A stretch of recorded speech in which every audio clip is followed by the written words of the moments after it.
Using Instant Run is as simple as pressing Run or Debug with the lightning bolt displayed, after making incremental changes since your last build and deploy. When something's simple and helpful, most people are satisfied with that. Hey Wayne. Hey. Here you go. Ooh, what's that? It's an automatic dog feeder. It makes it faster and easier to feed your pets. Nice, nice. But we're engineers. We're not normal people. Wayne? Oh, hey, yeah, I think I understand the mechanism for this, and I think I know how it works now. Huh. So, let's take a look under the hood of Instant Run and see how it actually works. I'm Redo Meyer, this is an Android Tooltime Deep Dive, and this is Instant Run. Instant Run minimizes the time taken to build and deploy incremental changes to your app when you run the debug variant of your project. Rather than doing a full build, stopping the app, reinstalling and then relaunching it, Instant Run tries to only deploy changes, avoid restarting or reinstalling the app, or even restarting the activity. There are three variations to Instant Run: a hot, warm, or cold swap. Understanding what does happen and why will help you take full advantage of Instant Run and to understand its limitations and how your code changes affect it. This is a very simplified look at the Android build process. Your manifest files are merged and packaged along with your app's resources into an APK. Similarly, the Java files are compiled into bytecode and then converted to DEX files that are also included in the APK. First, it adds bytecode instrumentation to your class files, so we can replace code on the fly when we update it later. And it adds a new app server class that will run within your debug app, and which the IDE will use to transmit code changes that will be applied at runtime. Gradle also modifies the application manifest to inject a new application class. This will proxy your own custom application class, if you're using one, and injects custom class loaders that allow us to apply the real-time code changes. From now on, when you hit run, Android Studio checks if there's an open socket to a server running within your app, and if so, uses that socket to confirm that there's an Instant Run enabled version of your app running in the foreground of that target device. It will then check the app's build ID to make sure it's the version it expects before sending any changes. While you're developing, Android Studio monitors which files have changed and, based on that, runs a custom Gradle task that creates a DEX file for only the changed classes. That new DEX file is picked up by Android Studio, which deploys it to the app server we injected into the running app. The app server uses the custom class loaders to load and apply the updated classes. But, of course, the old versions of those classes already exist in the running instance of your app, so Gradle has transformed the updated versions to override the pre-existing classes. The app server then uses the instrumentation that we injected into our original classes to delegate each method call to the new override classes that we've just loaded.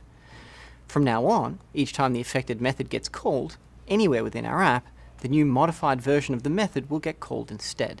If you set breakpoints or look at your stack trace, you'll actually see the override named classes methods called within your stack. Okay, so that takes care of our hot swap. So when do we need to warm swap? And what is a warm swap? A warm swap restarts the activity. When we do things like changing resources, the restart is needed to reload the affected resources. Right now, that means changing any resource results in all of them being repackaged and resent, but we're working on an incremental packager that will only package and deploy changed resources. That said, warm swap won't work for changes to resources that are referenced within the manifest, or changes to the manifest itself.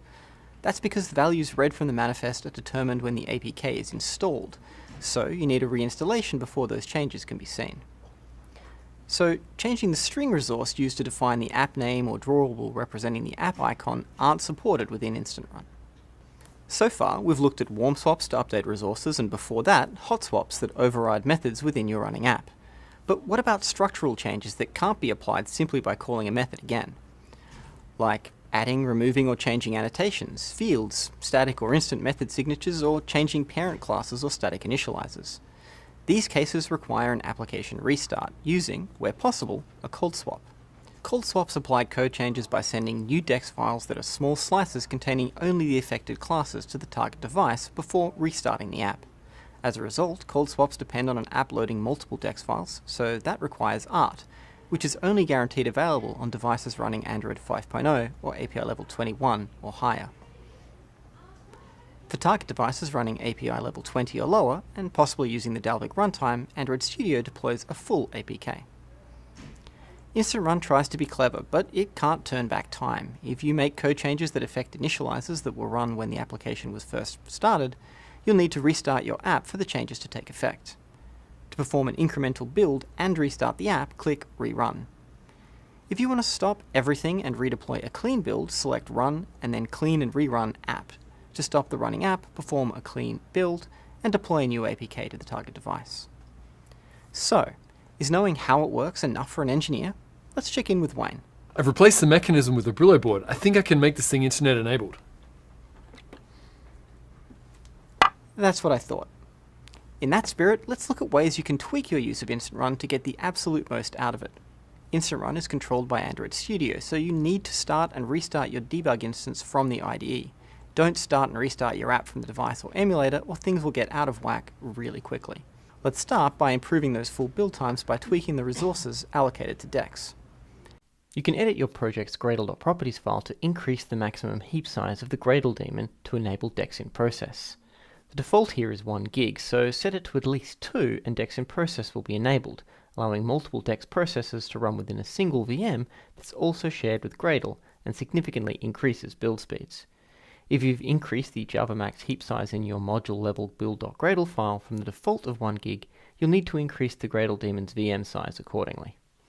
Thanks to support in ART for multiple DEX loading, you'll get the best performance of Instant Run by setting your MinSDK version to 21 or higher.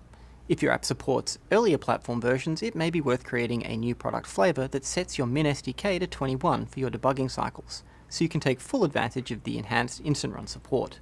Also, remember that any changes to the manifest will necessitate a full build and deploy cycle. So, if your build process automatically updates any part of the app manifest, for example, automatically iterating version code or version name, consider disabling those automatic updates in your debug build variants. Instant Run currently only instruments the main process, so if your app uses multiple processes, hot and warm swaps on those other processes will degrade to cold swaps or full builds if you're targeting an API level less than 21. Remember that hot swapping doesn't reinitialize objects, rerun class initializers, or modify data that's already been saved or transferred. Anything that has already run and won't be rerun without the app restarting. It's not always possible for Android Studio to know when that happens, so remember to restart your activity or restart the app when you know your changes will require it. If you're on Windows, you may find that Windows Defender real-time protection is causing Instant Run slowdowns. You can get around that by adding your project folder to the list of Windows Defender exclusions. As of this recording, Instant Run doesn't support Jack, instrumentation tests, or deploying to multiple devices simultaneously. But Instant Run is constantly evolving, with the team exploring new techniques to maximize the number of cases that allow for a hot swap and minimizing the need for cold swaps or full deploy and install cycles. And you can always find the latest tips and tricks on optimizing Instant Run on the Android Studio documentation. You can also explore the cutting edge by subscribing to the Canary or Beta release channels. If you're having trouble with Instant Run or any Android Studio features, let us know on Twitter or Google+. I'm Raider Meyer, and this has been an Android Tooltime Instant Run Deep Dive.